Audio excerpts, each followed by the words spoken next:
If there's one thing we can say for sure, it's that PS Vita fans will never die. I think that can be proven by the fact that we still have accessories coming out for this console, even though I started my channel by talking about PS Vita accessories 10 years ago, and yet we still have stuff coming out. So, what are we looking at? Basically, you may remember that on this channel I talked about an accessory that connects to your PS Vita and makes it basically bigger and has more buttons. You get back buttons and you also get shoulder buttons. However, it was for this, the PS Vita 2000. The original model that came out was this one, the PS Vita 1000. However, this case was not compatible with it. The reason it's compatible now is because of something called the Convert kit, which has just been sent to me. So, full disclaimer, this kit was sent to me for the purposes of making this video, but all opinions are, of course, my own. So if you're one of the lucky people that has the OLED PS Vita 1000 console, then you can now take advantage of this Hori grip kit, which as far as I'm aware is not even made anymore. Now even if you don't need R2 and L2 or R3 and L3, then it just makes the whole console much easier to hold because it's more comfortable, and this is something that was always restricted to people who had the PS Vita 2000 model. But as we know, the OLED screen, the color reproduction is so much deeper and nicer on the OLED PS Vita 1000, and also it's just kind of nice because it was designed, I think it was designed by the guy who made the original Sony Walkman. So without further ado, let's jump straight in and show you what's so special about this conversion kit. Alright, so we've got the PS Vita here. What are we looking at exactly? Well, let's take this piece by piece. This is the docking station that you can also purchase, and the main attraction is this, the Hori L2 R2 grip. Now the reason that we have this grip is because on the PS Vita, as I mentioned, you don't have R2 and L2, you only have R1 and L1. And if you want to do things like being able to use R2, then you have to use the back touchscreen. So if I tap like this on the back touchpad, you can see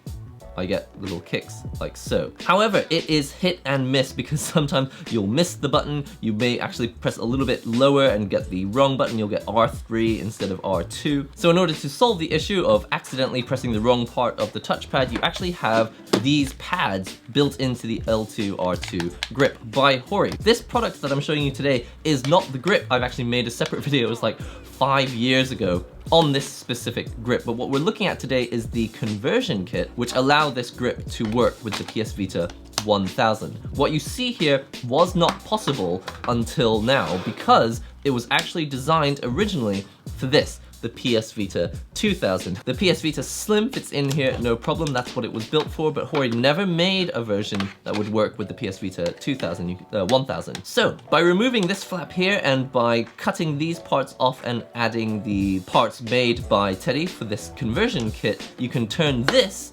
into something that looks more like this. And if you get the reverse conversion kit, you can change it back to something that looks more like this for the PS Vita 2000. But to be honest, once you've made the conversion, you're probably going to stick with your PS Vita 1000. You're probably one of the people who prefers the nicer screen on here and just the fact that it looks a little bit more Walkman-like with its, you know, piano black coloring and the sort of metal-ish trim around the edges. So if I press R2, you can see I've now got access to my heavy kick, and if I press R1, I've got access to my heavy punch. Now if you don't play a lot of fighting games, you may be fine just using the back touchpad, but you know, basically this grip does make the whole console much easier to hold. It's certainly much more comfortable, but for something like Street Fighter, if you don't have the grip, then you have to use the L1 button and the R1 button. This way you've got physical buttons for your important commands: light punch, medium punch, heavy punch, light kick, medium kick, heavy kick. And so when you do something like a super combo, it's easy because you've got directions on your left hand and your action buttons on your right hand, like so. But if you're doing a super combo that uses the punch button, like the Shinku Hadoken, like so, if I want to use the L button, I would have to do directions with my thumb on my left hand and also an action button on my left hand. Getting my fingers coordinated so I do a direction like this and then also press the punch button, it's just significantly harder. We'll go into the key configuration and I'll just change this to default because now it's just gonna act like a standard PlayStation controller using R1 and R2. And now that same combo for which I used to use the L button, I can now just use my R button.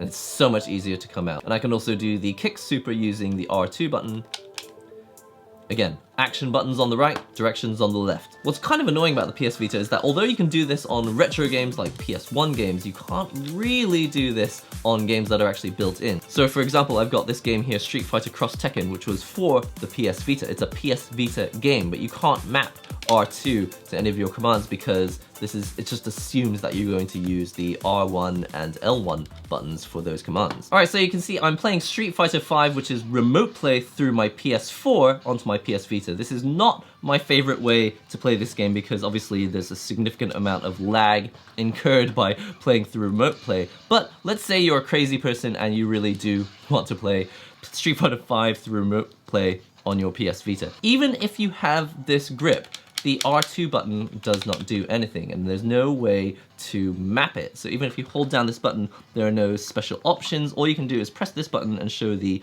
button guide. And as you can see, the button guide shows you how to use the touchpad, the L2, R2, L3, R3 buttons, but it's all done through the front touch screen. So let's say that you want to do R2 for your heavy kicks, you would have to do this. So it's possible, but I would really much prefer to use my finger on a physical button. And you can for sure forget about things like being able to press 3 buttons at the same time. So it's not really necessary for this command, but if I wanted to press R2 and, you know, the circle button at the same time, I could do this.